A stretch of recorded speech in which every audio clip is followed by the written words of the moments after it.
Good evening. After 2 weeks of negotiations, nearly 200 countries came together to approve the Glasgow Climate Pact and conclude the COP26 summit.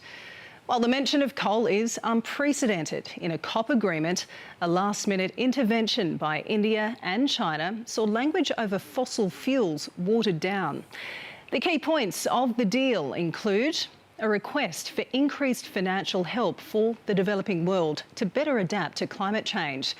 Also, new rules for carbon markets, which could potentially unlock trillions of dollars for projects to fight global warming. And a commitment for nations to submit tougher emissions-cutting pledges by the end of next year. Hearing no objections, it is so decided. After a fortnight of difficult negotiations, the deal was finally done.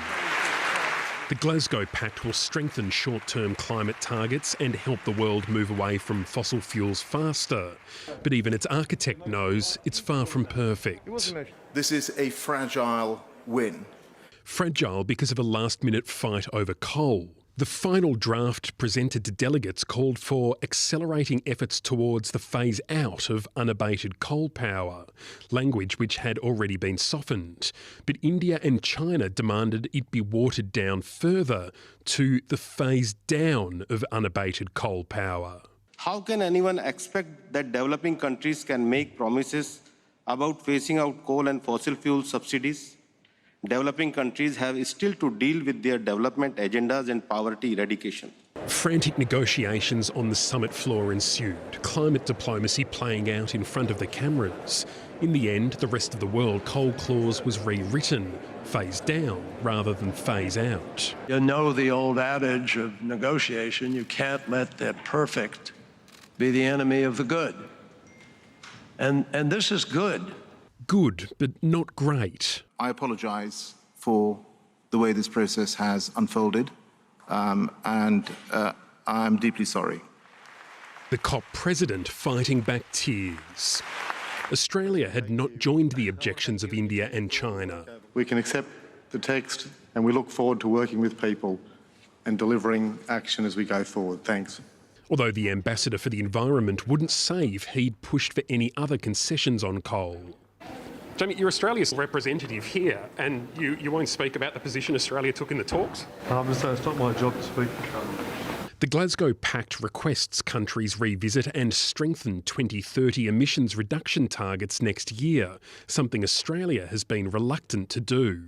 Australia's position coming to Glasgow was always utterly untenable. We were just about the only developed country that came here without a stronger target for 2030. We've basically been told to get packing, come back early next year with a much stronger one. This is about as defiant language in a UN decision gets, and it's absolutely clear now what Australia has to do.